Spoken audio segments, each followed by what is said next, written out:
Hello, welcome to my channel. My name is Luciano, and it's been a while that I haven't recorded any video in English, but we have a very important matter to discuss here today, and it is about the designs of swords, comparing swords designed for cut against the swords designed for thrust. By the way, I am making the sword, and that's the reason why the hilt of the sword is not finished yet. This question was raised by one of my subscribers in the comments of my videos, and he asked why the katana is a sword designed for cut if this sword was used by samurai infantry. So let's take a look on some myths about swords, and also what was the role of a sword in an army in the medieval times. First, we need to address that the katana is not a sword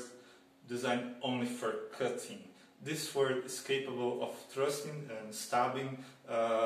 It's a curved blade, but it's not so curved that you can align the tip of the sword very easily against the target and put all your weight in this stab and produce a very strong thrust against your enemy. And the tip of the katana is very acute, not so acute like a type 15A shot longsword, for example, but yet this sword is very capable of thrusting against an enemy.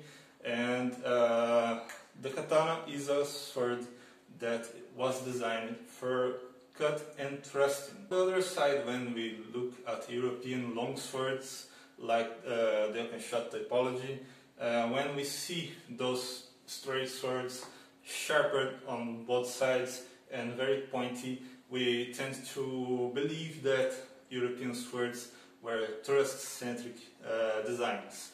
But if you take a more closer look at the purpose of each type of swords from open-shot typology, you may see that lots of these open-shot swords were designed to cut and thrust. And when we look at swords that were designed specifically for cutting versus the ones designed specifically for thrusting, there are more swords designed for only cutting than swords designed only for thrusting. And this is one of the models designed for thrust. This is a type 15A longsword, and we should not forget that even in Europe, aside the straight blades from open shot typology, there are also other blades that looks very similar to a machete. If you look at many of the masters and falchions designs, most of them resembles machetes like this, halberds, and sometimes like katana that later developed to sabers that also looked like a katana. And there are also many designs of dowels that resemble very much like a katana and like a machete. So blade designs only for cutting or cut and thrust were much more diverse and common than swords designed only for thrusting. And this may raise a question in your minds, and that is why people would choose swords designed towards cutting if those blades were used in a battlefield where people were using armor. And we know that swords can't cut through armor. And the answer is that first, in a battlefield there were many more weapons that were much more effective at piercing and thrusting than any kind of swords. And we are talking about bows, crossbows, and spears and halberds. And any spear is much more easier to produce and to maneuver and to train personnel than any kind of longsword designed for thrusting. Another point that makes a cut much more important in the battlefield than a thrust is is also the question of armor.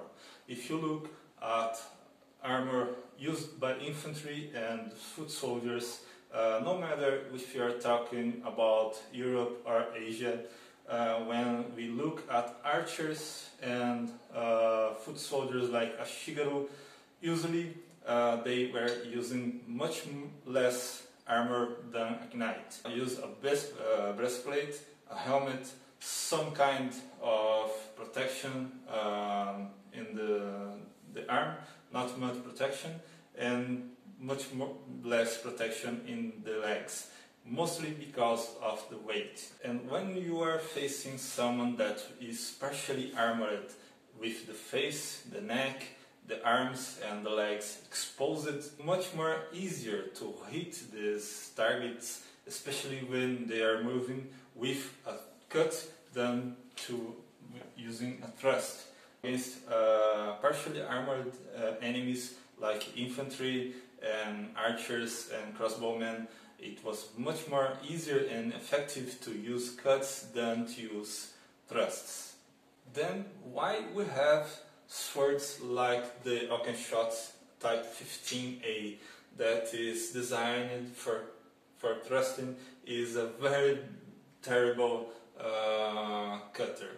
But this kind of weapon was designed to be used against heavily armored enemies like a knight from the 15th century. So in history we see that there was much more room and advantage to use a sword that was capable of cut and thrusting than to a sword that was made specifically for thrusting and was not very good at cutting. And that doesn't necessarily say that one is better than the other, just that they were different tools to different tasks.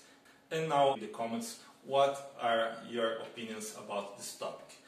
Please give me a thumbs up, share this video with your friends, and subscribe for my channel if you're not subscribed. Well, I hope you liked this video, and I see you later.